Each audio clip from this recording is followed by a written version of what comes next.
Selamat siang Bapak dan Ibu. Assalamualaikum warahmatullahi wabarakatuh. Salam sejahtera untuk kita semua. Bapak dan Ibu, kita melanjutkan sesi yang kedua ini, yaitu melanjutkan apa yang tadi telah disampaikan oleh Ibu Princess mengenai model bisnis Koperasi Merah Putih.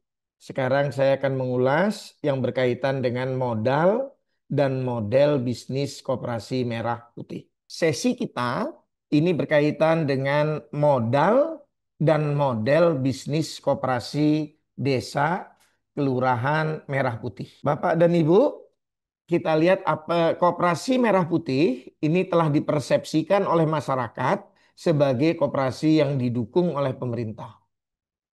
Inisiatif dan permodalan usaha koperasi pemerintah diasumsikan oleh masyarakat akan berasal dari pemerintah. Persepsi ini wajar terbangun yang selaras dengan strategi komunikasi yang dibangun oleh pemerintah waktu mensosialisasikan program Koperasi Merah Putih, terutama pada tahap-tahap awal. Dengan menonjolkan adanya ketersediaan dana modal usaha dalam kisaran 5 miliar per Koperasi Merah Putih dari Bank Himbara, yang kemudian bergeser menjadi plafon dari pinjaman dari Bank Himbara dalam kisaran 1 sampai 3 miliar per koperasi. Kalau Bapak Ibu cermati pada saat bulan Maret, nah wacana 5 miliar ini cukup menonjol. Kemudian kalau Bapak Ibu lihat di akhir Mei, Juni gitu ya, ini sudah bergeser menjadi plafon dalam besaran maksimal 3 miliar per koperasi.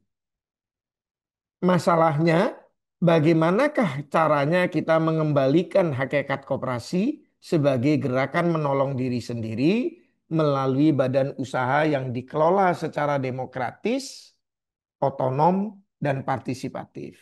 Nah, upaya kita meletakkan koperasi sebagai gerakan menolong diri sendiri ini harus segera kita komunikasikan secara intens dalam rangka meluruskan persepsi yang keliru yang berkembang di masyarakat. Pada tahap awal banyak sekali yang menyampaikan bahwa Koperasi Merah Putih ini adalah miliknya pemerintah desa. Padahal sebagaimana kita ketahui, koperasi itu adalah milik anggotanya, yaitu masyarakat desa atau masyarakat kelurahan yang menjadi anggota koperasi. Jadi kemudian persepsi ini muncul bahwa koperasi ini milik desa juga akibat pembentukannya, yaitu seolah-olah ini inisiatifnya pemerintah dibentuk melalui musyawarah desa khusus atau musyawarah kelurahan khusus. Padahal forum musyawarah desa khusus atau musyawarah kelurahan khusus seharusnya adalah difungsikan sebagai kesepakatan dari seluruh pemangku kepentingan di desa untuk mendukung pembentukan dari Koperasi Merah Putih. Dan jika diperlukan sebenarnya adalah adanya sebuah kesepakatan bahwa berapakah dari dana desa yang akan digunakan untuk modal dari kegiatan Koperasi Desa Merah Putih. Nah, setelah itu disepakati, baru selanjutnya dilakukan rapat pendirian anggota koperasi. Rapat pendirian dari para anggota pendiri koperasi untuk mendirikan Koperasi Merah Putih. Nah, hal ini telah kami ingatkan sejak awal bahwa sebaiknya pendirian Koperasi Merah Putih dibentuk melalui tim. Tim inilah yang kemudian mengkaji seperti apakah desa, eh, kebutuhan dari masyarakat desa, potensi dari desa yang bersangkutan, kemudian hal-hal apakah yang bisa dipenuhi oleh Koperasi Desa Merah Putih, dan bagaimanakah pembagian peran dari pemerintah desa, BUMDes, koperasi yang telah ada, dan koperasi desa atau kelurahan Merah Putih ini. Sehingga Pembentukan koperasi merah putih tidak akan menimbulkan kekhawatiran dari pemangku kepentingan yang lainnya dan telah dipahami posisi dan perannya koperasi merah putih sebagai mitra strategis dari pemerintah desa untuk meningkatkan kesejahteraan masyarakat desa. Peran pemerintah sebenarnya hanya sebatas sebagai fasilitator untuk memudahkan koperasi merah putih mengakses sumber daya produktif dalam rangka mempercepat pengembangan usaha KMP, yaitu dengan cara memadukan program pemerintah dengan kegiatan usaha KMP untuk mensejahterakan anggotanya. Inilah yang sering kita sebut sebagai zero budget. Bahwa pendirian koperasi merah putih ini tidak memerlukan anggaran. Ya, baik itu APBN maupun APBD maupun eh, dana dana pemerintah yang lain. Tetapi bukan berarti pendirian, pengoperasiannya, pengelolaan dan pengembangannya tidak memerlukan dukungan anggaran dari pemerintah, baik dalam bentuk APBN, APBD atau dana desa. Nah, yang dilakukan adalah bagaimanakah mengoptimalkan APBN, bagaimanakah mengoptimalkan APBD, bagaimanakah mengoptimalkan dana desa sehingga bahwa eh, keuangan negara yaitu yang dalam bentuk APBN, APBD maupun dana desa ini dapat mendorong pengembangan koperasi desa merah putih tetapi tanpa harus adanya anggaran tambahan. Ini yang saya duga, yang saya bayangkan inilah pemikiran dari Presiden Prabowo sebenarnya. Zero budget. Itu Bapak Ibu. KMP akan menjadi dasar untuk membangun perekonomian nasional yang lebih berkeadilan. Artinya masyarakat akar rumput akan mendapatkan manfaat yang optimal dari program pemerintah.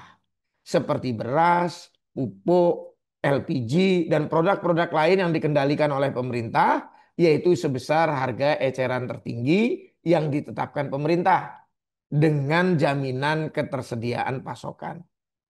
Selama ini masyarakat desa menanggung harga yang lebih mahal akibat sistem distribusi dan logistik yang kurang optimal dan tidak berkeadilan. Sehingga banyak artinya dalam beberapa rangkaian diskusi banyak kepala desa yang menyampaikan apakah desanya yang terpencil itu sehingga warganya tidak dapat namanya subsidi pupuk, tidak dapat subsidi LPG dan seterusnya. Sehingga banyak yang kadang-kala mempertanyakan apakah kami ini masih dianggap warga negara Indonesia. Nah, inilah konsep ekonomi yang berkeadilan inilah yang ingin ditonjolkan oleh pemerintah Presiden Prabowo Subianto. Pengurus KMP perlu menyusun model bisnis yang tepat agar dapat mengakses dana modal bisnis koperasi merah putih. Jadi, Bapak Ibu, kita sesuai dengan topik kita berbicara satu sisi berbicara model bisnis, satu sisi berbicara modal bisnis. Nah, sekarang kalau kita ingin mengetahui di manakah letak perbedaannya, mari kita bandingkan antara modal bisnis KMP dengan model bisnis KMP. Modal bisnis adalah sumber daya yang digunakan untuk mengelola dan mengembangkan kegiatan usaha organisasi bisnis yang mencakup dana, sumber daya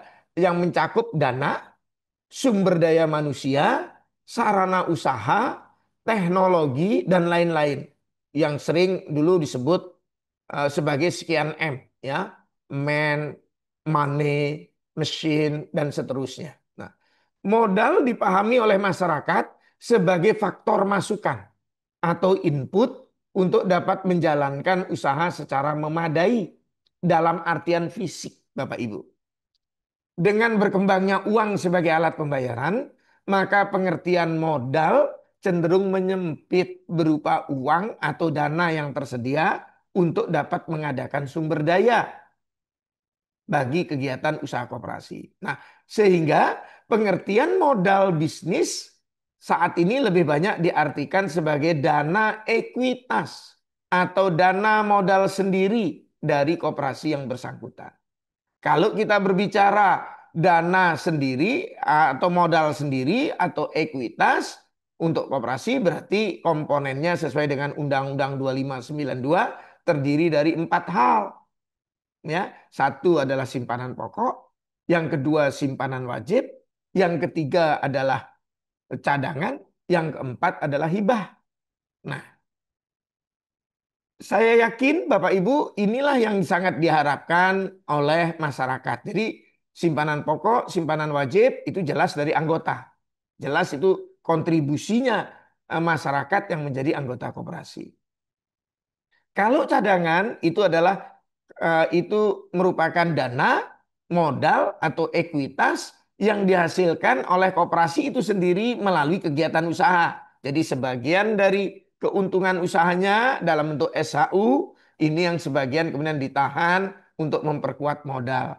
Itulah yang disebut sebagai cadangan. Nah, yang keempat adalah hibah. Hibah inilah yang kemudian sangat ditunggu-tunggu oleh masyarakat. Karena wacananya kemudian interpretasi masyarakat dari komunikasi yang disampaikan oleh para pejabat maupun interpretasi dari berita-berita di media, ya, bisa di media TV, bisa di media sosial yang punya kesan seolah-olah akan ada hibah, ya. Kemudian sebenarnya seandainya ada hibah, pasti hibah itu berasal dari dana desa. Ya. Minimal Bapak Ibu, ini adakah modal hibahnya? Sudah jelas ada, yaitu sebesar 2,5 juta dalam bentuk untuk mengurus eh, legalitas pendirian dari Koperasi Merah Putih yang dapat berasal dari APBD, yaitu dari anggaran pendapatan dan belanja daerah kabupaten kota. Kalau APBD-nya tidak tersedia, maka boleh menggunakan dana desa. Nah, modal bisnis KMP yang utama adalah sebenarnya adalah soliditas dan loyalitas anggota serta semangat, sikap amanah dan kompetensi dari pengurus Koperasi Merah Putih untuk memajukan kesejahteraan anggotanya. Sedang modal bisnis lainnya adalah pelengkap dan sekaligus pengungkit untuk mempercepat pengembangan usaha Koperasi Merah Putih. Artinya Bapak Ibu, kalau itu ada pun modal hibah misalnya dari dana desa atau dari pihak-pihak lain, itu hanya untuk mempercepat pengembangannya. Tapi itu bukan modal utamanya koperasi. Modal utamanya koperasi ya anggotanya. Sehingga kita perlu bangun soliditas, loyalitas anggota, dan yang kedua adalah semangat, sikap amanah, dan kompetensi dari pengurus. Inilah modal utama dari koperasi desa dan kelurahan Merah Putih. Model bisnis sangat berbeda dengan modal bisnis, ya. Kalau modal bisnis lebih nyata bagi masyarakat. Kalau model bisnis itu adalah kerangka kerja yang menjelaskan bagaimana suatu organisasi, yaitu Koperasi Merah Putih, dapat menciptakan dan memberikan eh, manfaat yang diperlukan oleh masyarakat sehingga dapat menjadi pelanggan yang loyal yang pada gilirannya menjadikan Koperasi Merah Putih tersebut memiliki keunggulan bersaing secara berkelanjutan. Jadi model bisnis itu berkaitan dengan kerangka kerja, berkaitan dengan framework gitu Bapak Ibu, ya. Ini lebih konseptual, ya, lebih abstrak. Kalau modal lebih nyata dalam bentuk apa? Uang, gedung, truk, eh, kemudian apa? Peralatan. Nah, ini lebih nyata. Nah, masyarakat kita ini cenderung adalah ingin melihat yang lebih nyata. Nah, Modal bisnis ini lebih nyata dan lebih mudah dipahami oleh masyarakat karena ada wujud fisiknya dan seolah-olah harus ada dana modal usaha untuk dapat menjalankan usaha koperasi merah putih. Ini fenomena umum yang bisa kita lihat, bisa kita dengar, bisa kita amati hampir pada sebagian besar pengurus koperasi merah putih. Yang selalu ditanyakan adalah modalnya dari mana.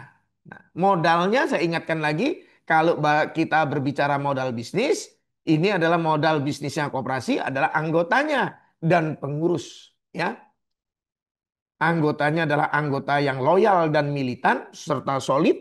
Ini modal utamanya. Dari sebagian anggota yang solid tadi dipilih kemudian sebagian yang memiliki semangat daya juang yang tinggi, memiliki sikap amanah, memiliki kemampuan untuk mengelola dan mengembangkan usaha koperasi merah putih. Artinya yang memiliki kemampuan untuk mensejahterakan anggota yang lainnya. Itulah yang dipilih jadi pengurus. Nah, kalau kita punya anggota yang solid, pengurus yang kompeten, nah insya Allah koperasi Bapak Ibu akan tumbuh kembang secara cepat. Itu Bapak Ibu. Model bisnis lebih abstrak bagi masyarakat. Tetapi sebenarnya model bisnis ini menjadi syarat utama bagi Bapak Ibu untuk mengakses beraneka ragam sumber daya yang diperlukan oleh koperasi, termasuk modal bisnis. Jadi bisa dipahami mudah-mudahan Bapak Ibu antara perbedaan modal bisnis dan model bisnis. Ya, kalau modal bisnis itu adalah sumber daya yang digunakan untuk mengelola dan mengembangkan kegiatan usahanya koperasi yang bisa dalam bentuk dana, dalam bentuk sumber daya manusia, dalam bentuk sarana, dalam bentuk teknologi. Nah, sedangkan kalau model bisnis itu adalah framework, yaitu kerangka kerja. Jadi jauh lebih abstrak. Mari kita fokus berbicara untuk modal usaha koperasi merah putih. Modal bisnis koperasi merah putih ini terlanjur sudah dipersepsikan oleh masyarakat sebagai dana modal usaha. Dan harus ada sebelum dapat memulai usaha. Nah, persepsi ini wajar terbangun di masyarakat dan selaras dengan strategi komunikasi yang dibangun oleh pemerintah waktu periode awal mensosialisasikan koperasi merah putih. Ya, jadi pada awal-awal bulan Maret tahun 2025 ini yang tidak menjelaskan apa itu koperasi desa kelurahan merah putih. Bagaimana mekanisme kerjanya? Apa hak dan kewajiban masyarakat desa atau kelurahan? Semuanya seolah-olah digambarkan itu mudah, serba untung, serba disediakan oleh pemerintah.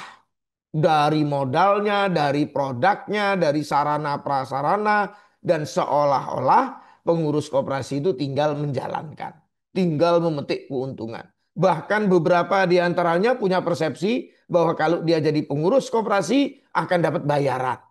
Nah, dan bayarannya seolah-olah juga disediakan oleh pemerintah. Nah, persepsi inilah yang perlu kita luruskan Bapak dan Ibu, ya. Nah, ini yang kemudian Bapak dan Ibu kalau kita paling enggak yang berkembang di masyarakat saat ini, masyarakat sudah terlanjur memiliki persepsi. Satu, Koperasi Merah Putih ini akan mendapatkan modal dari Himbara 3 miliar untuk membeli truk dan membangun gudang. Nah, Koperasi Merah Putih akan mendapatkan tempat usaha dari pemerintah, bisa pemerintah pusat, pemerintah daerah, pemerintah desa. Karena ini ada beberapa menteri atau wakil menteri menyampaikan bahwa Koperasi Merah Putih boleh loh menggunakan fasilitas-fasilitas milik pemerintah pusat, daerah maupun desa yang tidak digunakan yang ada di desanya. Itu Bapak Ibu. Nah, kemudian yang ketiga adalah Koperasi Merah Putih mendapatkan pasokan barang yang dikendalikan pemerintah seperti pupuk, LPG, beras, dan lain sebagainya. Nah, kemudian yang keempat, Koperasi Merah Putih mendapatkan dana modal pembentukannya. Nah, yang ini yang berbeda-beda cara pandangnya. Ada yang punya cara pandang ini adalah bahwa yang diberikan ini hanya 2,5 juta, yaitu biaya notaris. Ada yang punya cara pandang karena mengacu kepada edarannya Menteri Keuangan, ya, Menteri Keuangan pada tanggal awal Mei tahun 2025 yang menyatakan bahwa eh, pembentukan Koperasi Merah Putih menjadi syarat pencairan dana desa tahap 2. Nah, interpretasi lebih lanjut kemudian adalah disampaikan bahwa ini 20% dari dana desa yaitu dana swasembada pangan boleh digunakan untuk modal pembentukan. Kemudian ada surat edaran dari Kementerian Desa yang menyatakan bahwa ini boleh loh untuk dana untuk koperasi desa dalam bentuk modal penyertaan dari pemerintah desa ke Koperasi Desa Merah Putih sebagai modal awal pembentukannya jika di desa tersebut belum terbentuk BUMDes. Kalau terbentuk BUMDes, maka dana swasembada pangan ini akan dikelola oleh BUMDes. Nah, ini menimbulkan kebingungan lagi di kalangan pengurus Koperasi Merah Putih yang punya cara pandang bahwa modal awal pembentukannya bisa menggunakan 20% dari dana desa.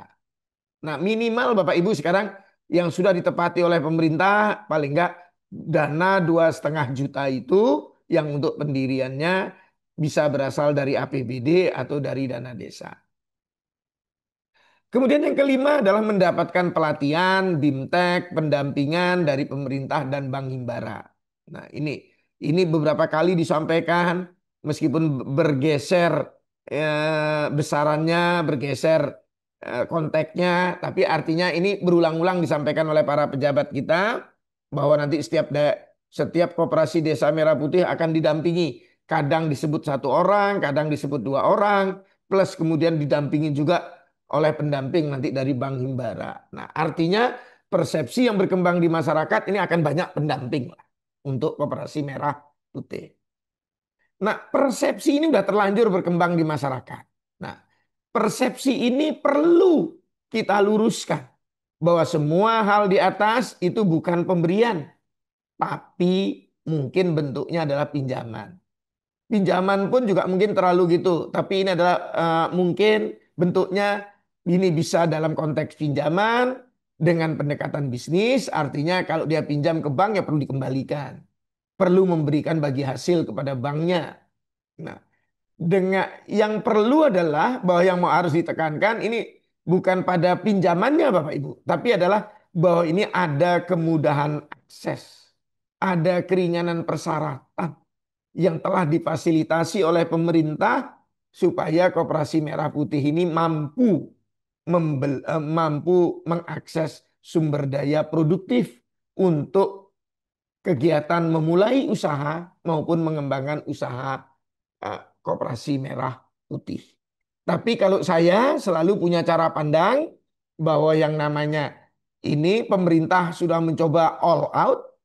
Kemudian pemerintah juga sudah mendorong BUMN untuk all out membantu Koperasi Merah Putih. Nah, tinggal ini pengurus Koperasi Merah Putih mampu nggak memantaskan diri Koperasi Merah Putihnya untuk menjadi mitra strategisnya pemerintah, mitra strategisnya BUMN dalam rangka mensejahterakan masyarakat desa atau kelurahan di mana koperasi itu berada.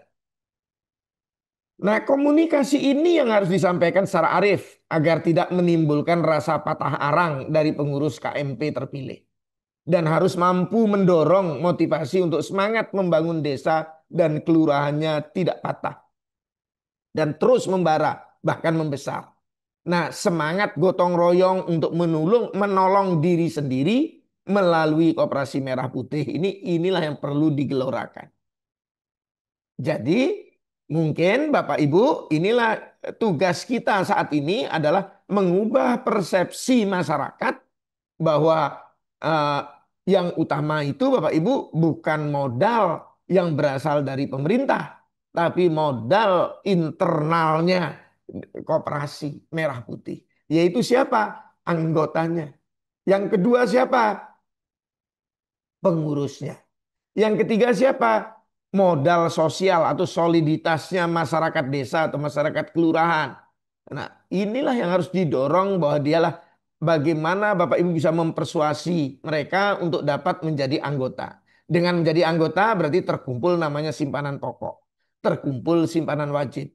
Inilah yang menjadi modal awal bagi Bapak Ibu untuk menggerakkan, menggeliatkan, melangkah sebagai langkah awal untuk memulai usahanya Koperasi Merah Putih. Kalau nanti telah berjalan secara baik, saya yakin kemudahan-kemudahan yang diberikan oleh pemerintah inilah yang bisa Bapak Ibu sambut. Inilah yang saya sebut bagaimana caranya kita memantaskan diri Koperasi Merah Putih ini untuk mampu menjadi mitra strategisnya pemerintah, menjadi mitra strategisnya BUMN. Nah, sehingga ke depannya ini dapat berjalan secara baik. Nah, akses modal bisnis KMP itu dari mana Bapak Ibu? Paling tidak ini kalau kita lihat, satu, jumlah dan jenis modal usaha yang diperlukan oleh Koperasi Merah Putih ditentukan oleh model bisnisnya yang dipilih oleh pengurus Koperasi Merah Putih. Jadi yang pertama harus dipilih apa bisnis yang mau dijalankan. Terus model bisnisnya kayak apa? Ada nggak fasilitas-fasilitas yang diberikan oleh pemerintah? Misalnya Bapak Ibu, oh ini paling tidak saya yakin, hakul yakin, pemerintah pasti akan membukakan akses bagi Bapak Ibu untuk LPG misalnya. Ya. Nah tinggal sekarang adalah apakah Bapak Ibu adalah menunggu baru beroperasi setelah nanti Bapak Ibu ditetapkan jadi pangkalan? Atau Bapak Ibu sekarang memulai dulu. Oh, saya sudah terkumpul ini modal dari simpanan pokok, simpanan wajib misalnya 5 juta atau 7 juta atau 10 juta. Datangin pangkalan. Pangkalan LPG, ajak bicara Bapak Ibu bahwa Bapak Ibu akan menjadi sub pangkalan. Ya, bisa nggak? Tolong diberikan harga yang harga diskon. Artinya jangan harga HET. Karena Bapak Ibu mau jual sebesar HET-nya. Misalnya 19.000. Apakah Bapak Ibu mau diberi harga 16.000? Ataukah 17.000? Ataukah 18.000? Nah yang penting Bapak Ibu mulai bisa menunjukkan bahwa koperasi Bapak Ibu bisa jalan, bisa melayani masyarakat, dan masyarakat anggota Bapak Ibu dapat manfaat. Karena sekarang HET-nya sebesar dapat harga HET yaitu 19.000. Nah, kalau kemudian Bapak Ibu adalah mungkin sekarang dia beli dengan harga 22.000 atau 25.000. Nah, tiap-tiap daerah berbeda. Ini jadi 19.000. Sehingga nanti banyak masyarakat yang mau menjadi anggota. Itu yang perlu Bapak Ibu dorong. Bikin model bisnisnya yang cocok. Nah, itu Bapak Ibu.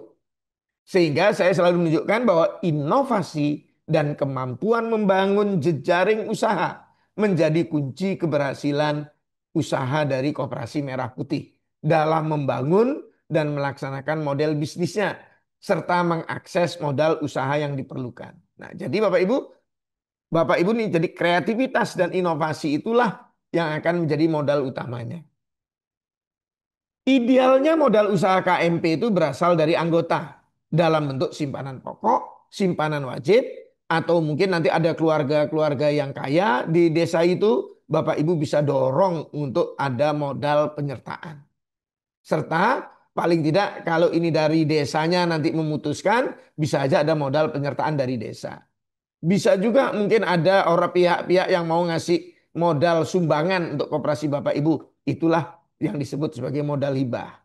Dan yang berikutnya cadangan. Cadangan itu akan bertambah jika koperasi Bapak Ibu telah beroperasi dan menghasilkan SHU yang memadai. Berikutnya, dana desa. Dana desa itu bisa nggak jadi modalnya KMP? Saya jawab mungkin. Sangat mungkin Bapak Ibu. Nah, tapi diperlukan kemampuan membangun model bisnis KMP yang mampu quick win ya untuk mensejahterakan masyarakat desa yang menjadi anggota. Sehingga pemerintah desa itu yakin bahwa dana desa ini lebih baik dialokasikan ke Kopdes karena Kopdes ini bisa memberikan kontribusi nyata untuk meningkatkan kesejahteraan eh, masyarakat desa. Kalau seperti itu bisa Bapak Ibu tunjukkan, maka tidak tertutup kemungkinan pada saat musyawarah desa berikutnya mungkin diputuskan. Yuk kita lakukan revisi yuk anggaran eh, APBDes-nya mungkin kita sebagian kita gunakan ini dana desa untuk menjadi modal modal usahanya Koperasi Merah Putih. Apakah itu bentuknya pinjaman? Apakah itu bentuknya modal penyertaan atau hibah? Itu sangat tergantung pada regulasi yang ada dan eh, kesepakatan di dalam musyawarah desa khusus. Itu Bapak Ibu. Yang lain lagi yang sudah pasti tersedia adalah apa Bapak Ibu? Ada dari dana dari LPDB KUMKM. Nah, ini sudah terbit Peraturan Menteri Koperasi nomor 1 tahun 2025 yang menugaskan kepada LPDB KUMKM untuk menyediakan pinjaman untuk Koperasi Merah Putih mock-up. Koperasi Merah Putih percontohan dengan plafon 5 miliar per koperasi, jangka waktunya 10 tahun, masa tenggangnya 1 tahun, bunganya 3% per tahun. Gitu Bapak Ibu. Jadi ini sesuatu yang luar biasa. Tapi untuk bisa meraih ini Bapak Ibu perlu bikin proposal pinjaman. Nah, kalau Bapak Ibu mau bikin proposal pinjaman yang meyakinkan, maka Bapak Ibu perlu mengembangkan model bisnis KMP. Model bisnisnya kayak apa? Telah Bapak Ibu coba minimal sedikit. Tinggal ini skalanya dinaikkan. Mau Bapak Ibu sekarang, oh sudah nyoba dari pangkalan LPG. Nah, nanti lama-lama Bapak Ibu bilang adalah, oh kami mampu kok jadi pangkalan. Bila perlu adalah mampu kok di atasnya pangkalan. Misalnya jadi agen atau jadi distributornya itu. Sangat mungkin. Mungkin kalau koperasi Bapak Ibu jadi besar, mungkin bisa bilang, oh kami deh yang akan jadi pangkalannya atau di atasnya akan melayani beberapa koperasi merah putih di sekitar Bapak Ibu. Misalnya satu kecamatan. Kenapa tidak? Atau bisa juga ini dilakukan dengan membentuk koperasi desa atau kelurahan merah putih satu kabupaten koperasi sekunder. Nah, koperasi sekundernya itu yang kemudian menjadi distributornya LPG.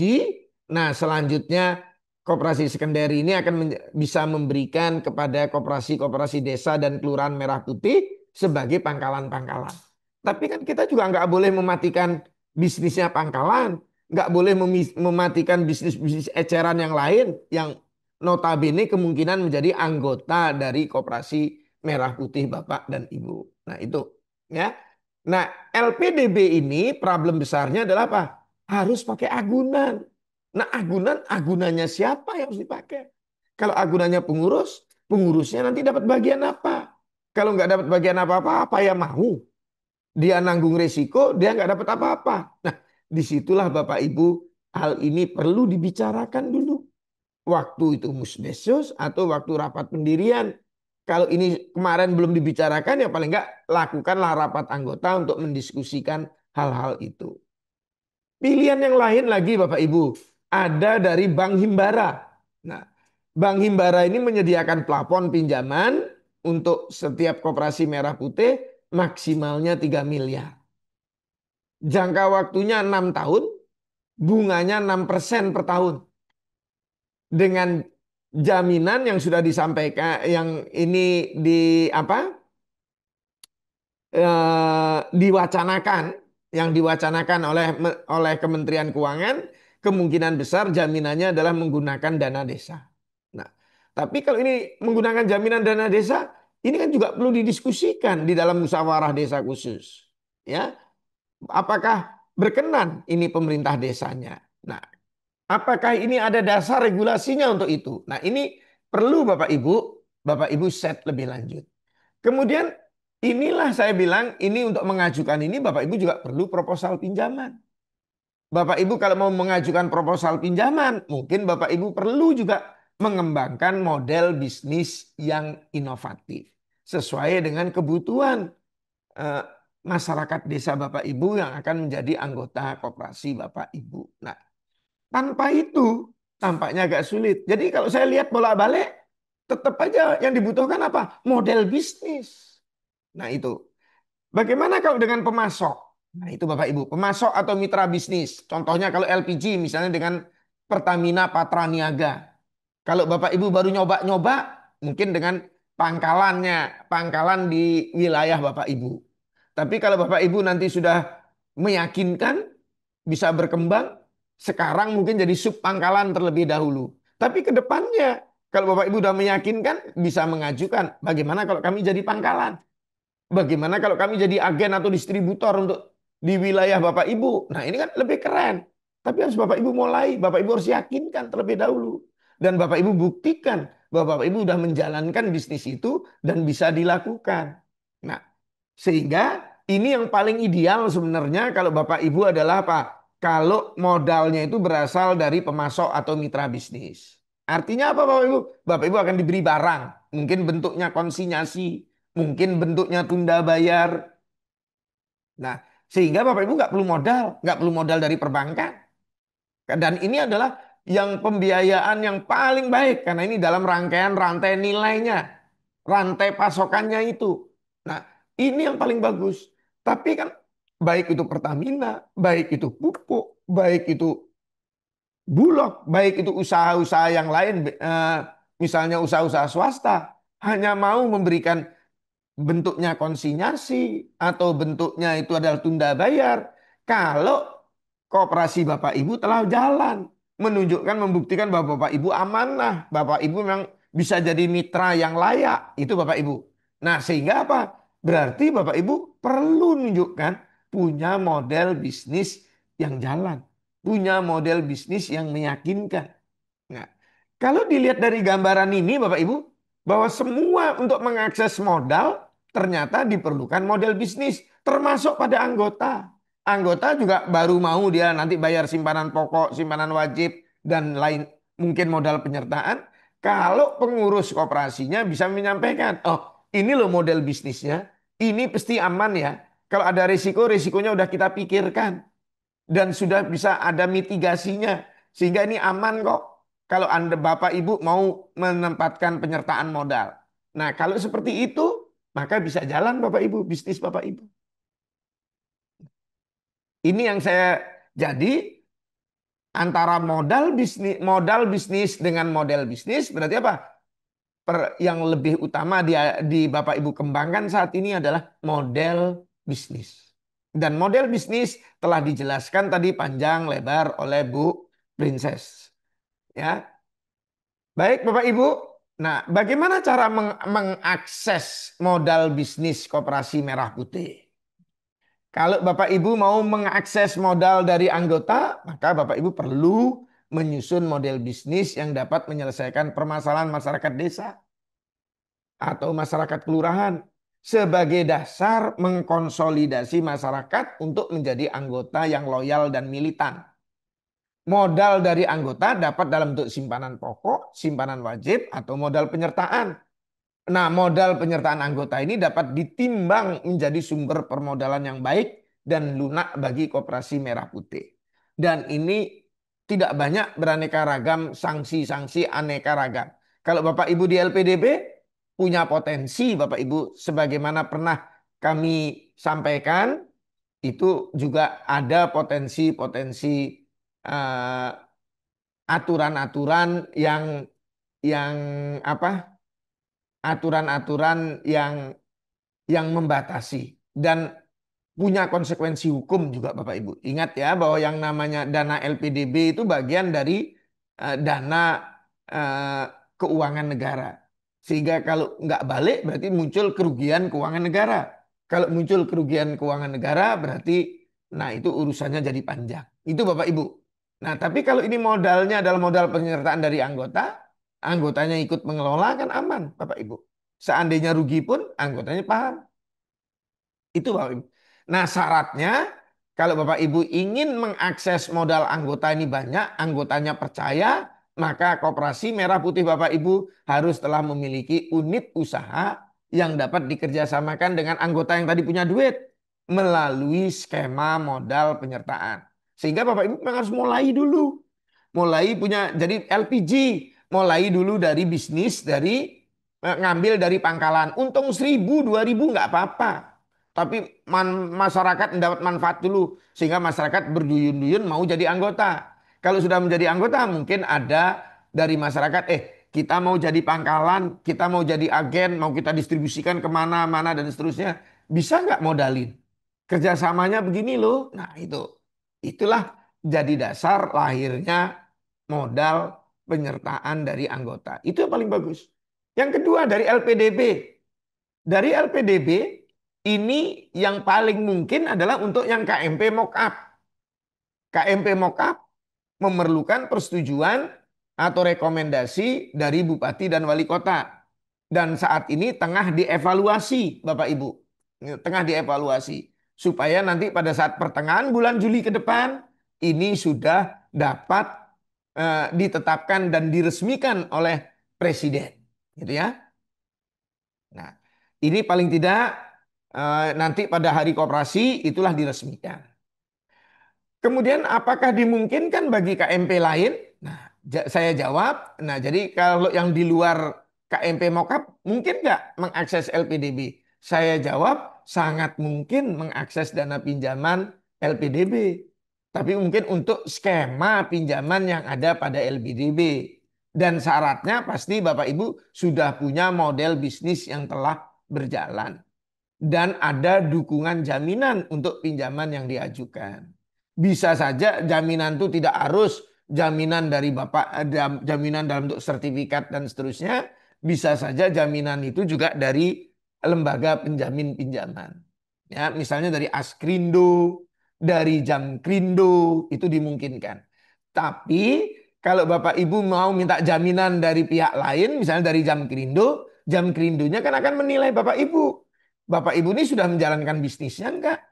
Sudah berpengalaman tidak? Sudah bisa jalan tidak? Nah, sehingga saya selalu menyarankan mulailah jalan. Ya, jangan menunggu dana yang 3 miliar yang dari Bank Himbara itu. Nah, bagaimana kalau dari Bank Himbara? Bank Himbara ini menyiapkan plafon pinjaman 3 miliar per KMP. Jangka waktunya 6 tahun, bunganya 6% per tahun dengan kira-kira dugaan yang banyak ini wacana yang berkembang menggunakan jaminannya dana desa. Tapi apakah pemerintah desanya oke, mau? Kalau dia mau pun harus disetujui dalam musyawarah desa khusus. Inilah yang saya bilang waktu sebelum membentuk harusnya ini yang dibicarakan. Itu Bapak Ibu. Perlu model bisnis KMP yang meyakinkan dan proposal pengajuan pinjaman. Ingat bahwa pinjaman dari bank akan didasarkan pada pertimbangan 5C. Jadi karakter.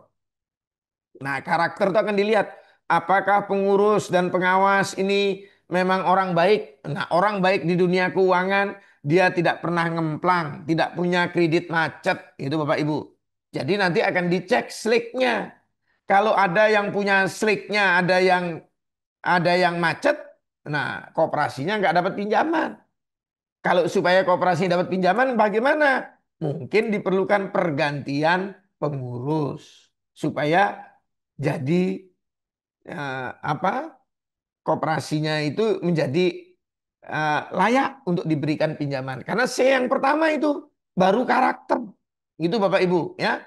Itu diukur dengan apa? Nah, itu tadi dengan slik OJK. Apakah ini ada nggak yang punya pinjaman dari pinjol, pinjaman dari bank yang kemudian tidak terbayarkan? Nah, kalau sampai ada, boleh nggak itu tetap dia jadi pengurus? Boleh nggak dia dapat pinjaman dari bank? Bisa. Dengan cara yang bersangkutan melunasi pinjaman yang bermasalah tadi. Itu Bapak Ibu. Nah, sehingga harus dipastikan Koperasi Merah Putih ini memiliki model bisnis yang sudah berjalan secara baik oleh officer Bank Himbara. Nah, proposal yang baik dan lengkap serta rasional dapat dilaksanakan secara baik oleh pengurus dan pengelola KMP ini untuk memenuhi apa? Untuk memenuhi C yang lainnya, yaitu apa? Capacity. C yang keduanya. C yang keduanya capacity. Nah, capacity ini artinya aliran kas masuknya bisa nggak? Untungnya bisa nutup nggak? Bisa bayar bunga, bisa bayar angsuran, gitu Bapak Ibu. Ya, bahwa jumlahnya bunga dan angsuran ke bank itu harus berasal dari keuntungan.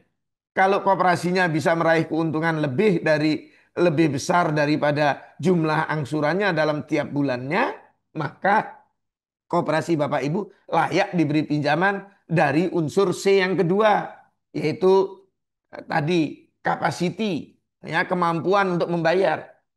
C yang lainnya mungkin kolateral, itu Bapak Ibu. Nah, kolateralnya tadi paling nggak kalau Himbara kemungkinan besar bisa menggunakan dana desa sepanjang pemerintah desanya sepakat. Nah, kalau tidak berarti kan ada kolateral yang lain. Termasuk ini kolateralnya juga bisa dari lembaga penjamin, ya. Atau apakah Jamkrindo, Askrindo dan sejenisnya. Atau eh, Jamkrida juga banyak di tiap provinsi juga sudah ada. Nah, ini bisa didorong Bapak Ibu itu. Nah, CC yang lainnya kayak condition dan seterusnya, ya, persaingan, mudah-mudahan Bapak Ibu, makanya persaingan C yang lainnya competition misalnya. Bapak Ibu harus lihat, oh saya ini kalau ini gampang mungkin menyangin, kita akan dapat akses untuk komoditas-komoditas yang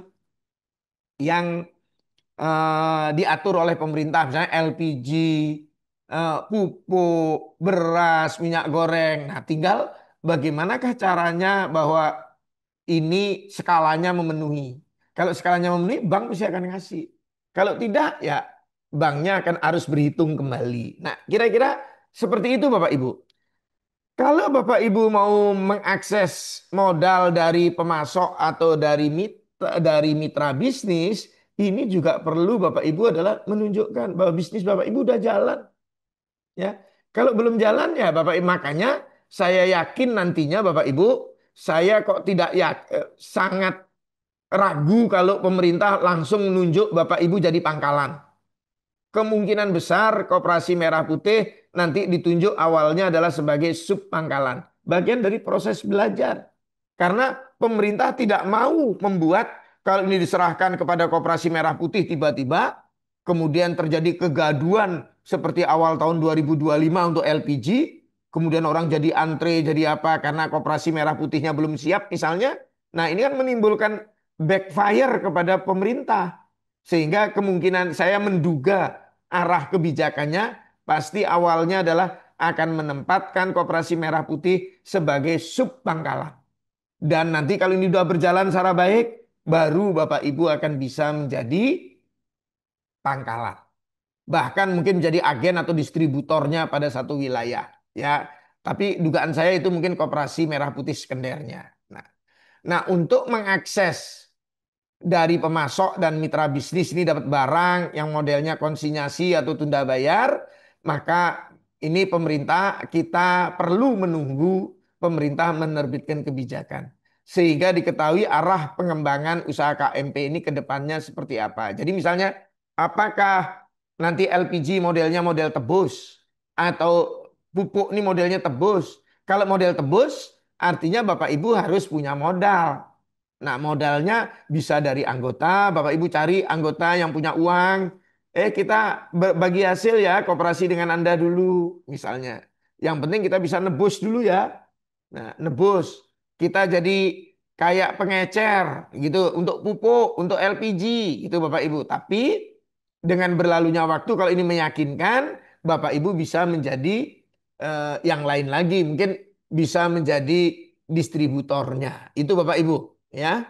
Nah, kalau Bapak Ibu meyakinkan kemudian ternyata punya truk, punya apa, bisa meminta kepada PT Pupuk Indonesia atau kepada Patra Niaga, Bapak Ibu adalah untuk angkutan LPG, untuk angkutan pupuk pakai truk saya ya. Nanti Bapak Ibu berkontrak. Itu Bapak Ibu. Nah, ini harus segera Bapak Ibu siapkan. Jadi pemerintah menyiapkan kemudahan-kemudahan akses untuk Koperasi Merah Putih. Kalau ini nggak dimanfaatkan secara baik, ini kesempatan yang langka sehingga perlu Bapak Ibu lakukan. Itu Bapak Ibu, tapi perlu dihitung skala bisnisnya, kelayakannya dan seterusnya. Inilah yang berkaitan dengan modal bisnis. Jadi dari cerita kita sampai tahapan ini ternyata modal itu terkait dengan model bisnis. Model bisnis lah yang lebih penting.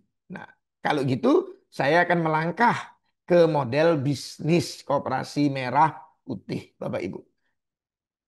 Model bisnis koperasi merah putih ini paling tidak kalau Bapak Ibu lihat di Juklak nomor 1 tahun 2025 dari Kementerian Koperasi ini ada 6 gerai, yaitu gerai sembako atau perdagangan, gerai obat murah atau apotek desa, gerai klinik desa, gerai kantor koperasi, gerai unit simpan pinjam, gerai pergudangan, dan logistik. Kemudian yang ketujuh, kegiatan usaha lain sesuai penugasan pemerintah, kearifan lokal, kebutuhan masyarakat desa setempat, serta karakteristik wilayah. Nah, kalau saya artinya diminta memberikan saran pada Bapak Ibu, pasti yang pertama yang paling mudah dijalankan. Menyalurkan LPG, pupuk, beras, minyak goreng, dan seterusnya. Kemudian nanti tahapan yang berikutnya Bapak Ibu harus dahulukan yang mana? Nomor 6.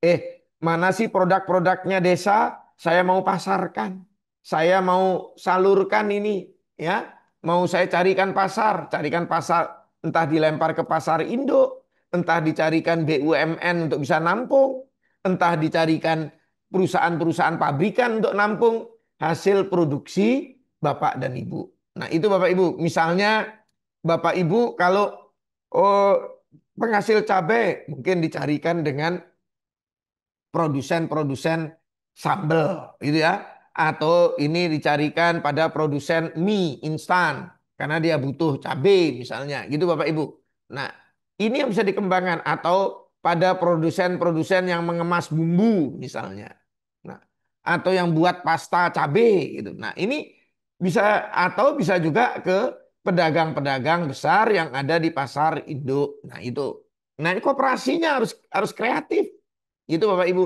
Nomor 6. Nah, yang lainnya lagi mungkin adalah nomor 2, nomor 3 itu sangat mungkin. Kementerian Kesehatan sangat berharap ini Koperasi Merah Putih dapat berjalan secara baik sehingga pelayanan kesehatan bisa lebih merata, lebih baik kualitasnya di semua desa di Indonesia. Sehingga ini kalau Bapak Ibu sekarang di desa Bapak Ibu sudah ada puskesdes yang dimiliki oleh Pemda atau oleh Kementerian Kesehatan.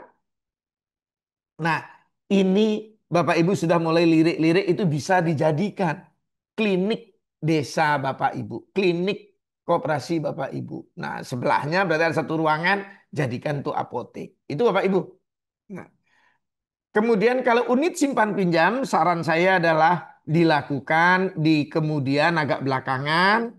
Karena Bapak Ibu pasti ini akan ada izin. Saya yakin izinnya akan diberikan kemudahan. Boleh nggak diurus, diambil izinnya, silahkan diambil. Tapi dilaksanakannya nanti. Ya, dilaksanakannya nanti setelah sektor real Bapak Ibu berjalan secara baik. Kenapa saya menyarankan begitu? Ada 3 alasan. Yang pertama Bapak Ibu. Eh, Unit simpan pinjam ini adalah layanan yang paling dibutuhkan oleh semua orang di desa Bapak Ibu. Tetapi ini mudahnya antara madu dan racun, ya. Ini sangat dekat gitu loh Bapak Ibu. Nah, satu sisi bisa membantu, tapi satu sisi juga bisa menjerat eh, apa warga desa. Nah, kalau saya lihat Bapak dan Ibu, biasanya adalah apa? Karena ini kemudian menjadikan kalau dia nanganin simpan pinjam, menjadikan pengurus itu menjadi orang yang penting karena dikejar-kejar oleh masyarakat itu untuk pinjam, maka ini dia menjadi urusan ke sana menjadi dominan. Biasanya sektor realnya menjadi tidak terurus. Nah, sehingga kalau saya makanya menyarankan sektor realnya dijalankan dulu, kalau sudah jalan baru itu. Kenapa kok harus sektor realnya yang jalan dulu? Karena sektor real ini lebih memberikan manfaat, lebih memberikan dampak yang besar terhadap kesejahteraan masyarakat desa daripada yang unit simpan pinjam. Nah, yang kedua alasan saya, unit simpan pinjam ini risikonya tinggi, Bapak Ibu. Risikonya tinggi. Ya, karena orang pasti pengennya pinjam, tapi untuk bayar dia sulit. Yang kita khawatir, nah, kalau di sana ada 5, 6 lembaga pembiayaan yang bisa diakses oleh oleh masyarakat desa atau kelurahan pasti juga pinjamnya di 5-6 tempat itu. Sehingga nanti kita mengajarkan gali lubang tutup lubang. Ini yang nggak sehat bagi manajemen rumah tangga dari masyarakat desa atau masyarakat kelurahan kita. Nah, kalau kita ingin membangun manajemen rumah tangga yang baik, maka untuk simpan pinjam belakangan. Kalau ini mau harus diadakan, silahkan Bapak Ibu bekerja sama dengan koperasi simpan pinjam yang lain. Yuk kita fasilitasi anggota kita yang butuhkan, silahkan. Atau Bapak Ibu bisa juga ini menyalurkan ini kepada perbankan misalnya. Itu Bapak Ibu. Nah, silahkan. Tapi artinya kita bantu akses pembiayaan usaha simpan pinjamnya anggota, tapi tidak membuat, eh, tidak harus koperasinya yang menjalankan. Nah, karena biasanya apa? BUMDes juga menyelenggarakan simpan pinjam. Nanti Bapak Ibu bersaing sama BUMDes. Nah, lebih baik biarkan ditanganin oleh BUMDes. Kalau itu di Jawa Timur sudah ada koperasi wanita, biar ditangankan koperasi wanita. Kalau itu di NTT atau di Kalbar itu sudah ada CU atau Kopdit, biar ditangani. Di Bali sudah ada Koperasi Banjar, ada LPD, biar ditangani oleh mereka. Jadi Bapak Ibu nggak usah namanya ikut hiruk pikuknya unit simpan pinjam. Kalau nanti sudah besar, sumber dayanya udah cukup, Bapak Ibu bisa menanggung risikonya, boleh. Itu Bapak Ibu. Nah, alasan yang ketiga kenapa saya meminta unit simpan pinjam agak di belakangan, budaya, ya, budaya eh, simpan pinjam itu saklek Bapak Ibu. Ya, budaya simpan pinjam, budaya jasa keuangan, industri keuangan itu saklek. Anda kalau terlambat denda, Anda kalau gini dan seterusnya. Nah, tetapi budaya masyarakat desa itu sangat toleran. Jadi ini kelihatannya budayanya perlu kita edukasi terlebih dahulu supaya nanti masyarakat desanya menjadi tertib. Mungkin kalau Bapak Ibu mau jalankan cuma apa? Bolehlah untuk mengajarkan masyarakat desa untuk nabung, misalnya naruh, nabung. Tapi kalau dia mau pinjam, silahkan pinjam tempat yang lain. Berapa tabungannya nanti bisa dijadikan apa? Dijadikan agunan misalnya. Itu Bapak Ibu. Jadi Bapak Ibu bisa memberikan akses ya, tapi tidak memberikan pinjaman terlebih dahulu. Itu Bapak Ibu. Nah, itu beberapa alasan saya kenapa meminta yang gerai unit simpan pinjam agak belakangan. Itu Bapak Ibu. Nah, kalau dilihat Bapak Ibu, ini gerai-gerai ini, maka inilah kalau kita gambarkan apa sih yang kita jelaskan mengenai model bisnis.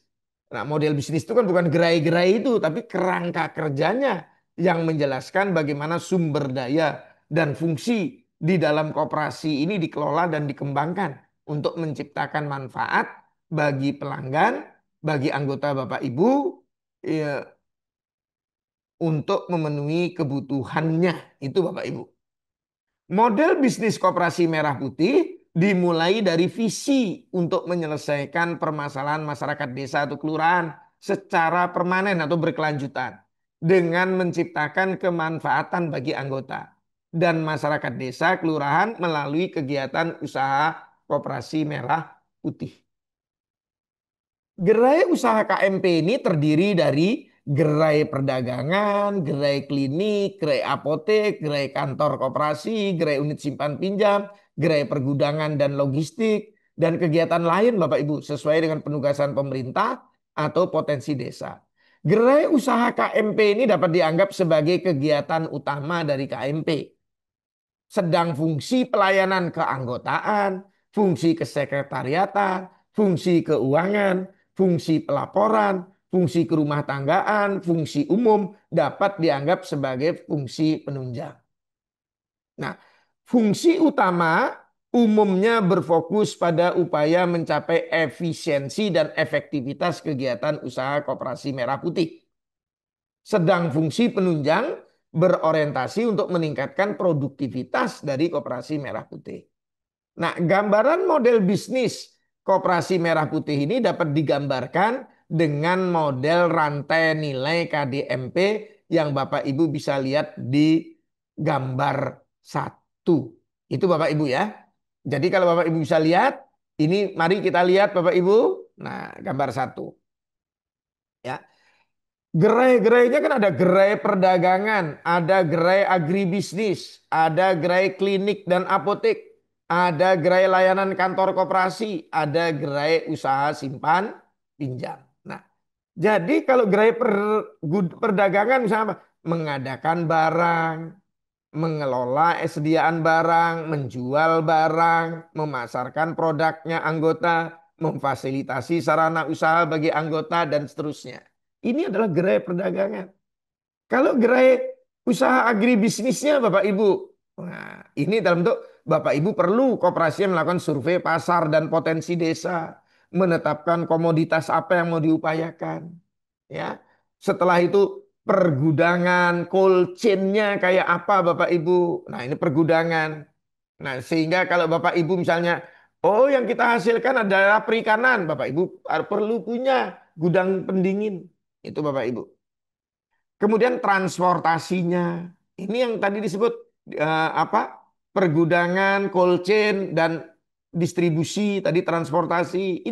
Ini bagian dari kegiatan agribisnis bagaimana membawa barang dari produksinya desa Bapak Ibu untuk keluar. Nanti dari luar pulangnya Bapak Ibu bawa barang-barang kebutuhan pokok untuk dibawa ke desa Bapak Ibu. Sehingga apa? Karena biayanya ini efisien, biaya distribusinya efisien, maka bisnis di desa Bapak Ibu akan tumbuh kembang luar biasa. Itu Bapak Ibu, dan anggota masyarakat desa akan sejahtera karena dapat harga yang murah, pasokan yang terjamin. Itu Bapak Ibu. Kemudian apa? Mungkin ada bikin kalau Bapak Ibu oh ini banyak yang order mengenai terong jenis tertentu, misalnya gitu Bapak Ibu. Nah, kalau ini terongnya terong yang khusus, terong Jepang misalnya. Nah, Bapak Ibu mungkin perlu bikin demplot. Koperasinya bikin demplot untuk belajarnya semua petani di desa. Setelah itu semua petani desa siapkan bibit, siapkan apa. Nanti kalau hasilnya itu Bapak Ibu akan sudah bikin kontrak, harga belinya sekian. Tapi Bapak Ibu kan sebelumnya harus berkontrak dulu dengan pihak pabrikannya. Nah, sehingga itulah yang bisa Bapak Ibu garap. Baru Bapak Ibu bisa bicara budidayanya, kemudian pembiayaan budidayanya bagaimana, apa polanya Yarnen. Itu nggak apa-apa Bapak Ibu. Bapak Ibu bisa biayain. Oh ini bibitnya apa dan seterusnya. Ini Bapak Ibu kasih pupuk. Nah, nanti bayar ya saat panen. Nah, kalau Bapak Ibu punya modal yang cukup. Kalau modalnya nggak cukup ya berarti proses transaksinya tunai semuanya. Itu Bapak Ibu. Sampai nanti Bapak Ibu bisa membangun namanya sistem agribisnis terpadu. Itu Bapak Ibu ya. Ini yang harus dikembangkan. Untuk klinik Bapak Ibu perlu melakukan pendataan ya. Pendataan rumah tangga di desa Bapak Ibu, kesehatan anggota eh, Bapak Ibu, kemudian membantu posyandu karena ini bagian dari pelayanan dan seterusnya. Nah, kemudian ini klinik dengan memanfaatkan puskesdes atau puskesmas pembantu juga bisa bikin apotek desa dan seterusnya. Ini bagian dari bangun gerai ini Bapak Ibu. Selanjutnya kalau gerai layanan ini, nah ini simpanan pokok, simpanan wajib, simpanan khusus, penyertaan, mengembangkan objek wisata kalau daerah Bapak Ibu oke. Kalau belum digarap oleh BUMDes, kalau itu sudah ada BUMDes ya silahkan biar BUMDes yang menggarap. Nah, mengadvokasi keluarga prasejahtera supaya dia menjadi penerima bantuan sosial. Tapi bantuan sosialnya Bapak Ibu ajarin kegiatan kewirausahaan supaya menjadi sesuatu yang lebih produktif. Sehingga ini bisa mengentaskan kemiskinan.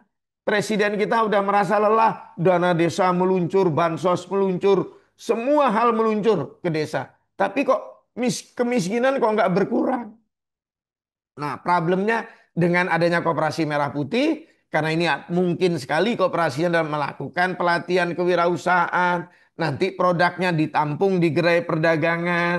Nah, oh, kalau ini produknya dalam jumlah yang banyak, bisa kalau ini produk-produk pertanian berarti melalui proses gerai usaha agribisnis yang dijualkan ke kota. Itu Bapak Ibu, ini kan cantik kalau begini mainnya. Nah, kemudian baru tahap yang terakhir, kalau Bapak Ibu memang menginginkan ada usaha simpan pinjam, kalau di desa Bapak Ibu belum tumbuh kegiatan simpan pinjam oleh oleh layanannya BUMDes, oleh layanannya koperasi-koperasi yang lain, boleh bikin namanya koperasi simpan pinjam. Mungkin menerima simpanan sukarela, menerima simpanan berjangka, Bapak Ibu memberikan pinjaman kayak apa dan seterusnya. Ingat, Bapak Ibu harus pikirkan bagaimana pengelolaan pinjaman bermasalah, bagaimana Bapak Ibu harus menjaga kesehatan usaha simpan pinjam ini dengan melakukan tata kelola yang baik. Nah, fungsi utama inilah Bapak Ibu tujuannya adalah apa? Mengejar efisiensi dan efektivitas.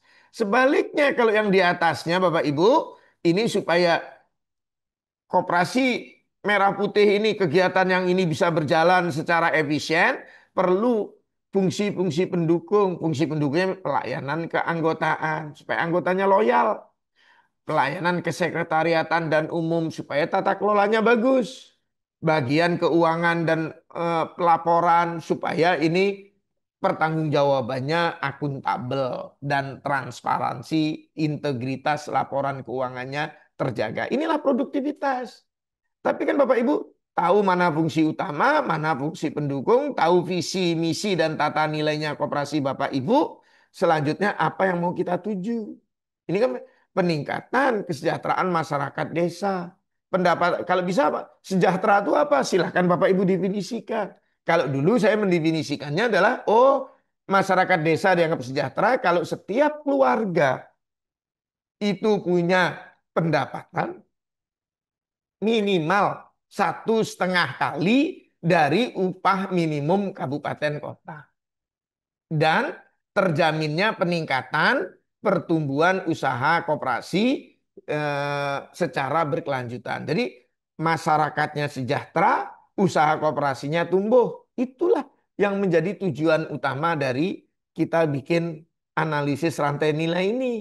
Jadi analisis rantai nilai dapat digunakan sebagai dasar untuk menyusun struktur organisasi KMP. Berdasarkan analisis rantai nilai ini, Bapak Ibu baru bisa bikin, oh kalau gitu saya bikin ya struktur organisasinya. Mungkin, oh jadi kalau Bapak Ibu menggunakan analisis ini, jangan-jangan klinik dan apotek, mungkin satu pengelola. Meskipun pegawainya nanti berbeda. Itu Bapak Ibu mungkin bisa jadi begitu. Untuk menghemat. Misalnya ya, nanti kita lihat artinya bagaimanakah petunjuk pelaksanaan yang ada dari Kementerian Kesehatan. Karena ini sektor yang highly regulated ya. Yang ini adalah sektor yang highly regulated, yang ini juga highly regulated. Nah, yang ini juga sama Bapak Ibu, banyak diatur karena ini banyak barang-barang subsidi. Itu Bapak Ibu. Jadi Bapak Ibu perlu mengembangkan lebih bebas. Nah, yang tidak banyak diatur adalah yang di sini Bapak Ibu. Yang di sini dan yang di sini. Yang lainnya ini banyak aturan-aturannya yang perlu diikuti. Itu Bapak Ibu yang perlu saya sampaikan kepada Bapak Ibu kalau Bapak Ibu belajar rantai nilai ini. Berdasarkan inilah Bapak Ibu akan menurunkan struktur organisasi. Jadi struktur organisasi koperasi Bapak Ibu bikin dulu analisis rantai nilainya, baru selanjutnya bikin struktur organisasi. Jangan nyontek, jangan niru apa yang ada strukturnya, apa yang lain udah tiru-tiru aja. Nah, ini yang saya bilang hindari supaya Bapak Ibu afdol. Nah, caranya bagaimana? Pelajari dulu anggaran dasarnya, diskusikan dulu bidang-bidang usahanya, bikin rantai nilai seperti ini. Nah, berdasarkan itu Bapak Ibu bisa menurunkan struktur organisasi yang sesuai untuk koperasi Bapak Ibu. Nah, jadi Bapak Ibu, ini sekedar contoh ya Bapak Ibu. Jadi Bapak Ibu, ini bagaimana kalau tadi Bapak Ibu, ini tadi kita kan berbicara seperti ini untuk secara keseluruhan. Tapi rantai nilai ini kan bisa Bapak Ibu dalamin. Misalnya contohnya, gerai usaha agribisnis. Nah, kita sekarang mau bicara yang gerai usaha agribisnis, yang untuk pergudangan, distribusi dan seterusnya. Ini kan dalam rangka untuk Bapak Ibu adalah bagaimanakah menampung hasil-hasil produksi dari desa Bapak Ibu untuk Bapak Ibu pasarkan di luar. Nah, berarti Bapak Ibu kan harus survei pasar di luar, harus lakukan analisis potensi desa, kemudian apa-apa yang perlu dilakukan. Nah, Bapak Ibu harus punya tujuan. Tujuannya apa misalnya? Oh, saya ingin mendukung swasembada pangan. Kalau swasembada pangan kan ini Bapak Ibu yang kedua ini, ya. Padahal awal pembentukan Koperasi Desa Merah Putih ini adalah untuk mendukung swasembada pangan, untuk mendukung pengentasan kemiskinan, untuk meningkatkan kewirausahaan, meningkatkan hilirisasi. Nah, ini adanya banyak ini bisa dipenuhi di usaha yang kedua ini, yaitu usaha agribisnis. Kalau gitu, mari kita lihat seperti apa dia kalau diturunkan usaha agribisnis ini, kalau diturunkan Bapak Ibu. Nah, turunnya jadi seperti ini. Nah, yang pendukungnya masih sama dilakukan oleh koperasi. Tapi agribisnisnya Bapak Ibu, ini sekarang kita mulai dari apa? Survei potensi pasar, potensi desa dan pasar. Itu Bapak Ibu, ini ada survei potensi desa dan potensi pasar. Setelah itu Bapak Ibu akan bikin demplot dan kebun contoh mungkin. Setelah itu baru menggerakkan kegiatan budidaya. Setelah itu baru perdagangan untuk agribisnisnya.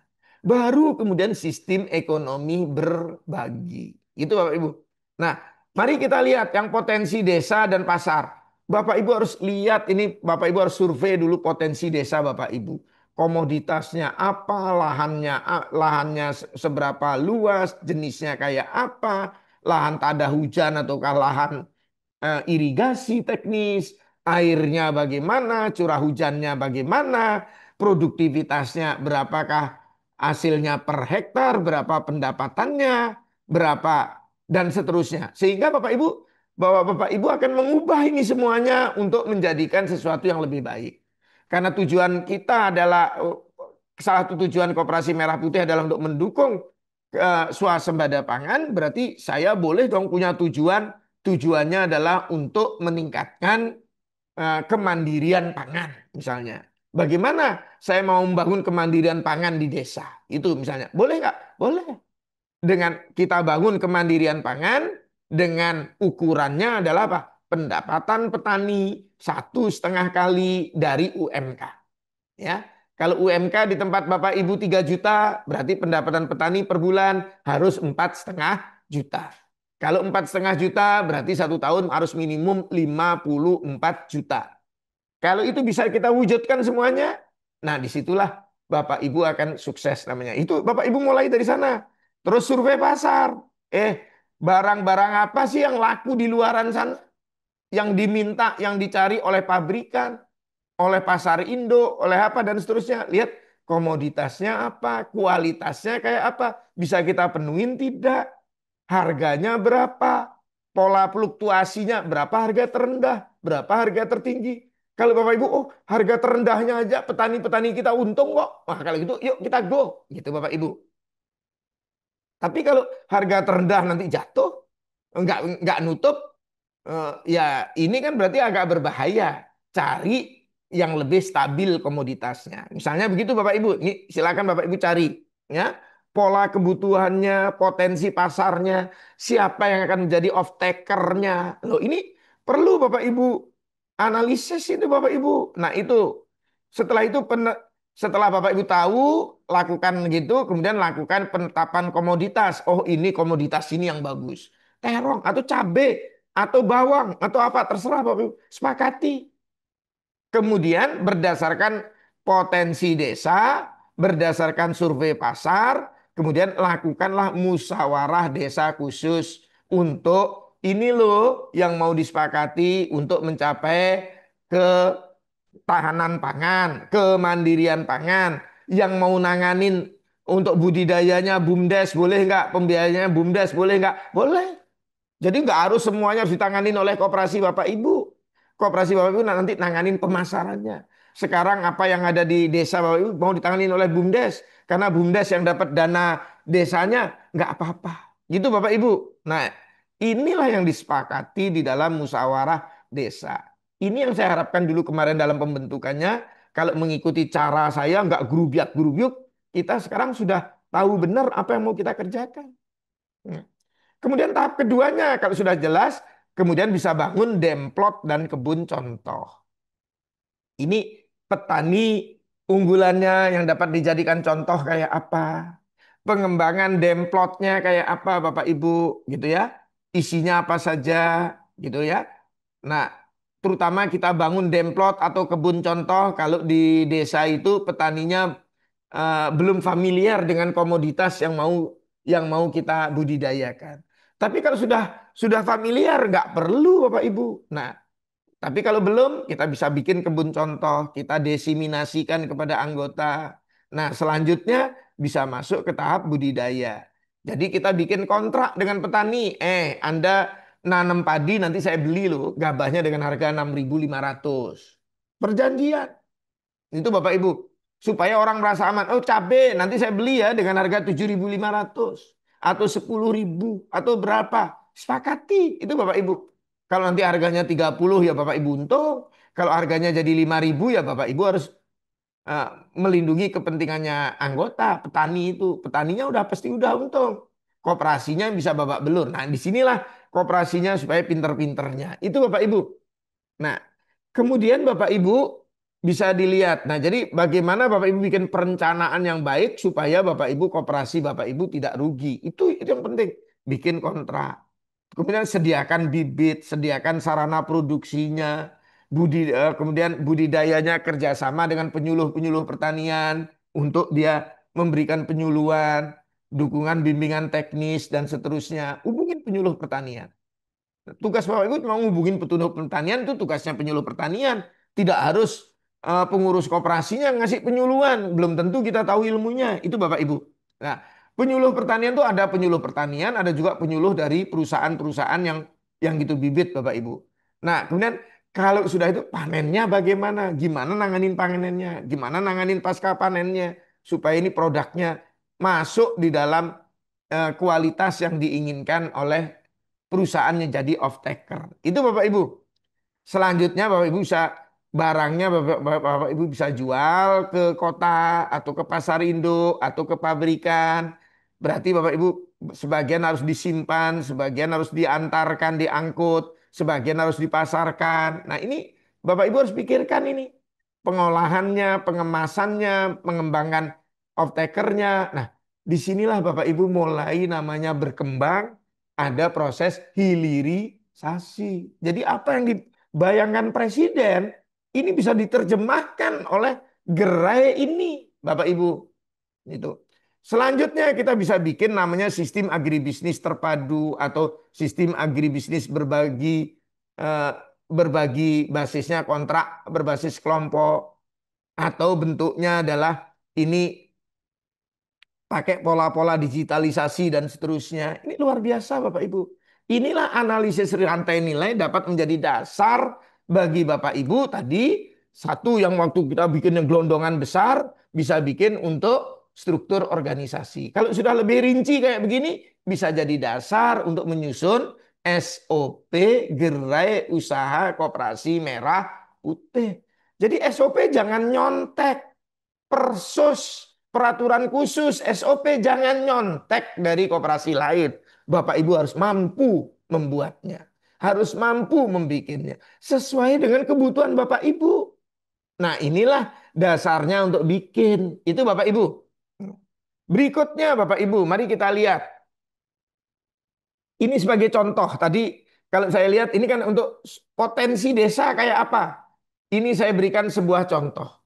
Ini ada sebuah contoh desa di Majalengka, ya. Memiliki sawah terasiring sehingga dia instagramable, bahwa ini bagus untuk dilihat, bagus untuk foto-foto, sehingga daerah ini menjadi wilayah daerah wisata Bapak Ibu, karena daerahnya terasiring itu kalau untuk foto-foto keren gitu loh Bapak Ibu. Nah, apalagi kalau padinya menguning, keren banget di pagi hari atau di sore hari Bapak Ibu. Nah, sehingga banyak ini menjadi pusat wisata untuk di daerah Majalengka. Ini warganya kira-kira 4 ribuan, kakaknya kira-kira 1.200-an, 1.300-an lah. Ini sawah irigasinya 65 hektar, tegalannya 305 hektar, pekarangan ada 15 hektar, bengkoknya desa kira-kira hampir 12 hektaran. Curah hujannya sekian, 1.500 milimeter. Jumlah hujan tuh kira-kira 9 bulan dari 12 bulan. Suhunya antara 18 sampai 30 derajat Celcius. Ketinggiannya antara 500 sampai 800 meter di atas permukaan laut. Ya Bapak Ibu. Nah, yang dihasilkan padi, jagung, bawang merah, buah-buahan, ayam, ikan. Ini ini yang dihasilkan dalam 1 tahun kira-kira seperti ini Bapak Ibu ya. Nah, kemudian kita lakukan ini. Yuk kita analisis berapa yang dihasilkan dengan kebutuhan gizi di daerah yang bersangkutan untuk memenuhi 4.000 orang. Gizi yang sehat itu dengan kalori kira-kira 2.000 kalori. Nah, ini seperti apa? Padinya kalau dilihat ini padinya surplus. Jagungnya surplus. Bawang merahnya surplus. Daging ayamnya surplus, Bapak Ibu. Yang kurang apa? Ikan. Berarti ini ikan perlu menjadi salah satu pertimbangan. Yang lain lagi apa Bapak Ibu? Kelihatannya urusan karbohidrat udah tercukupi, gitu Bapak Ibu. Nah, sekarang urusan protein berarti ikan, gitu Bapak Ibu. Kemudian yuk kita kembangkan domba atau kenapa kok domba?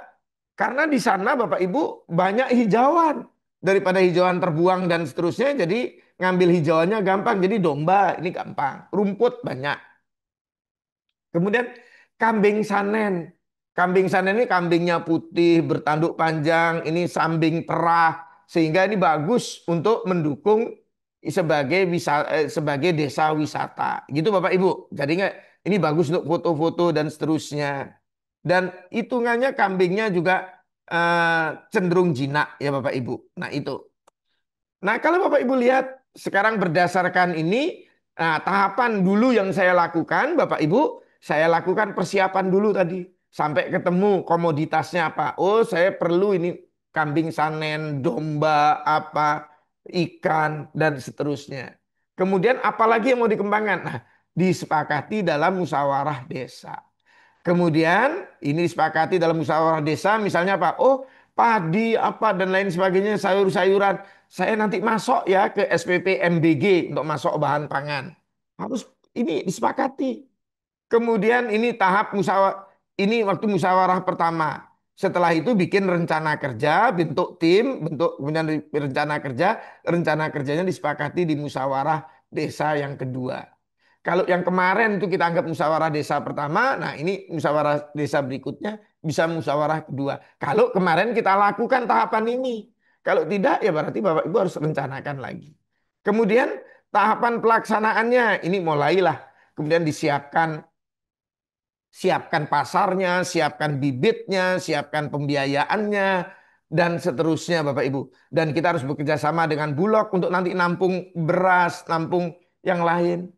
Karena kalau Bapak Ibu nanti gabahnya ini harus kita tampung, ya sudah, koperasi yang akan nampung. Itu Bapak Ibu. Sehingga ini yang kemudian harus disalurkan ke Bulog.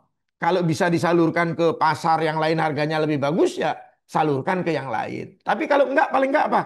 Jadi mitranya MBG. Kalau MBG kan pada harga pasar. Kalau harga pasar kan harganya lebih baik. Gitu Bapak Ibu. Nah, baru tahapannya tahapan evaluasi dilakukan oleh pemerintah desa. Inilah sinergi antara pemerintah desa dengan Koperasi Desa Merah Putih dalam perencanaan kemandirian pangan. Kalau ini bisa dikerjakan kan cantik Bapak Ibu. Nah, itu. Inilah tahapannya. Ini perannya koperasi Bapak Ibu dari survei komoditasnya, analisis kelayakannya, pendampingan, pembiayaan dan seterusnya. Kalau ini ada BUMDes, BUMDesnya dapat, nah udah untuk pembiayaan, untuk yang teknis-teknis serahkan ke BUMDes. Nah, ini perannya pemerintah desa. Ini perannya yang lain-lain, Bulog, BUMDes dan seterusnya. Itu Bapak Ibu, termasuk penyuluh-penyuluh dari Dinas Pertanian dan seterusnya. Dari pendamping desa dan seterusnya. Nah, ini kita optimalkan semuanya. Ini yang sebelah kanan. Inilah yang membuat Koperasi Merah Putih bisa jadi jangkar di tengah. Dia menjadi mitra, bisa jadi mitra strategisnya pemerintah desa dan mitra dari dinas-dinas yang lain. Sehingga bahwa yang namanya Koperasi Merah Putih memang sanggup menjadi mitranya pemerintah, baik itu pemerintah pusat, daerah maupun pemerintah desa. Dan sekaligus menjadi mitranya badan usaha milik negara maupun badan usaha milik daerah. Itu Bapak Ibu dan desa itu. Nah, ini contohnya. Bentuk tadi kan di sini kan dibentuk tim kerja. Di waktu yang pernah bentuk tim kerja, tim Pokja. Tim Pokjanya siapa misalnya? Itu Bapak Ibu. Ketuanya siapa, sekretarisnya ini ketua orang koperasi, misalnya gitu. Anggotanya siapa? Anggotanya bisa dari BUMDes, dari Dinas Pertanian, dari kelompok tani, dan seterusnya. Dari Gapoktannya. Sehingga ini sudah eh, kooperasinya bisa menjadi hub. Nah, ini kan luar biasa Bapak Ibu kalau bisa dijalankan. Sehingga kita bisa tahu, oh, kebutuhannya nih ikan mas berapa kolam yang mau dibikin, domba mau berapa ekor, eh kambing sanen berapa ekor, kemudian ayam berapa kalau diperlukan. Ini kelompok tani yang mana yang mau nanganin, kelompok tani yang mana, kelompok mana, berapa jumlah orangnya, berapa jumlah modalnya, berapa jumlah pembiayaan yang diperlukan. Kalau Bapak ini bisa Bapak Ibu bikin model bisnisnya seperti ini, Bapak Ibu bikin proposal pinjaman gampang. Ke Bank Himbara jadi mudah. Itu yang saya maksud bahwa model Bapak Ibu dimulai dari survei, Bapak Ibu bisa bikin tahu potensinya, bisa bikin namanya model bisnisnya, dari model bisnisnya Bapak Ibu bisa bikin proposalnya. Dari proposal itulah Bapak Ibu akan dapat modalnya. Itu tahapannya yang Bapak Ibu harus lalui. Nah, dukungan yang dibutuhkan, lahannya berapa, bibitnya berapa, sarananya, sarana produksi yang diperlukan, pelatihannya, siapa yang harus melatih, pembiayaannya bagaimana, pemasarannya bagaimana. Ini bisa berbagi. Pembiayaannya ini karena BUMDes dapat 20% dana swasembada pangan. Anda yang nanganinnya, misalnya begitu, untuk mencapai kemandirian pangan, ya. Kemudian pelatihannya ini dari Dinas Pertanian ya, ngasih penyuluh. Nah, sarana produksi sudah ada belum? Ini gapoktannya ada nggak? Dulu kan pernah dapat traktor, dapat apa? Silahkan. Bibit ini dari mana? Itu Bapak Ibu. Kalau nggak ada yang nanganin, koperasi yang nanganin. Koperasi belikan bibit. Atau ini bibit bisa dari Dinas Pertanian, bisa nunjukkan di mana. Nah, lahannya jelas si petani itu sendiri. Nah, pemasarannya bagaimana? Lahan ini bisa juga, oh itu ada bengkoknya, bengkoknya desa. Nah, itu kepala desa, kenapa enggak diberdayakan? Misalnya gitu Bapak Ibu. Pemasarannya ini siapa? Koperasinya misalnya. Sudah punya off-taker siapa? Misalnya SPP MBG gitu Bapak Ibu. Sehingga kita sinergi satu program dengan program yang lain melalui koperasi merah putih. Kalau seperti itu kan keren dan cantik Bapak Ibu. Nah, ini misalnya hasil contoh musyawarah desa yang dulu saya bayangkan, inilah yang dilakukan waktu Bapak Ibu di bulan April, bulan Mei, bulan Juni kemarin. Ya, harusnya kayak tadi dilakukan waktu musdesnya sehingga disepakati ada kesimpulannya kayak begini misalnya. Oh, ini dana desa akan diberikan kepada Kopdes atau dana desa akan diberikan kepada BUMDes. Tapi BUMDesnya nanti tanggung jawab ya untuk modalin ini, modalin ini, modalin ini. Gitu Bapak Ibu.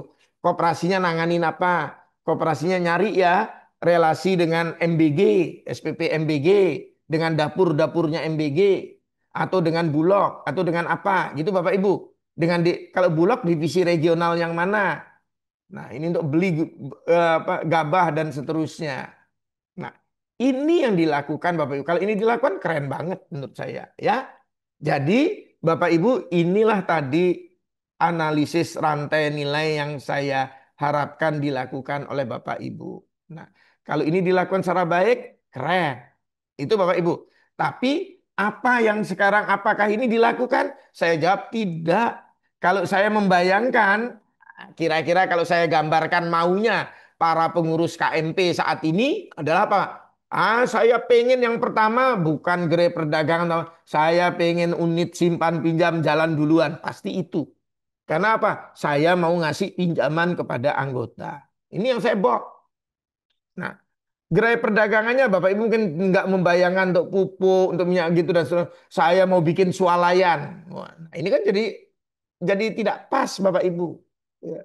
Kalau swalayan, karena yang Bapak Ibu harus dorong itu adalah bagaimana memenuhi kebutuhan-kebutuhan utamanya masyarakat desa dari produk-produk yang ada, misalnya LPG, pupuk, minyak goreng, atau apa. Itu aja supaya warung-warung di daerah Bapak Ibu nggak mati. Kalau Bapak Ibu bikin swalayan mati. Itu Bapak Ibu. Nah itu loh. Kemudian apa? Bapak Ibu pasti pikirannya adalah, yuk kita bangun gudang, bangun gitu. Nah ini, nah saya pikirnya tidak seperti itu Bapak Ibu. Harusnya adalah cari dulu pasarnya apa, ininya apa, komoditasnya apa. Itu Bapak Ibu. Kemudian, oh pokoknya ini ada klinik, ada apotek, kan gitu. Dari mana nggak tahu. Kemudian yang penting ada kantornya untuk koperasi Bapak Ibu. Nah, kalau tidak ada gimana ini Pak Menteri? Kan pasti gitu Bapak Ibu. Nah, ini yang saya bilang persepsi ini yang sangat bahaya untuk kelangsungan koperasi Bapak Ibu. Kenapa? Bapak Ibu bukan memikirkan bagaimana meningkatkan kesejahteraan, tidak memikirkan meningkatan kesejahteraan kayak di sini, maaf. Nah, ini kan memikirkan kesejahteraannya petani berapa? Bisa dapat UMK-nya berapa naik, berapa pendapatannya naik supaya 1,5 kali dari UMK, bagaimana caranya? Ini kelompok-kelompok keluarga yang miskin, yuk kita beri domba, kita beri ayam joper, kita beri apa? Itu Bapak Ibu. Nah, yang ada dalam bayangannya pengurus koperasi saat ini adalah bagaimana caranya KMP-nya punya kantor. Bagaimana modal 3 miliar itu cair. Bagaimana Bapak Ibu bisa memberikan pinjaman. Nah, gitu. Ya, karena Bapak Ibu pasti, oh ya harus pinjaman. Kalau nggak ada namanya pinjamannya, ya ini eh, KMP ini seperti sayur tanpa garam. Kan begitu yang banyak banyak berkembang ini diskusinya. Kemudian beli mobil atau beli truk, kan itu Bapak Ibu yang Bapak Ibu bayangkan. Buka toko. Nah, itu. Nah, ini menurut saya persepsi yang cukup bahaya Bapak Ibu. Nah, itu. Nah, mari kita sekarang setelah Bapak Ibu tahu model bisnisnya Koperasi Merah Putih, sekarang kita masuk ke model bisnis kanvas.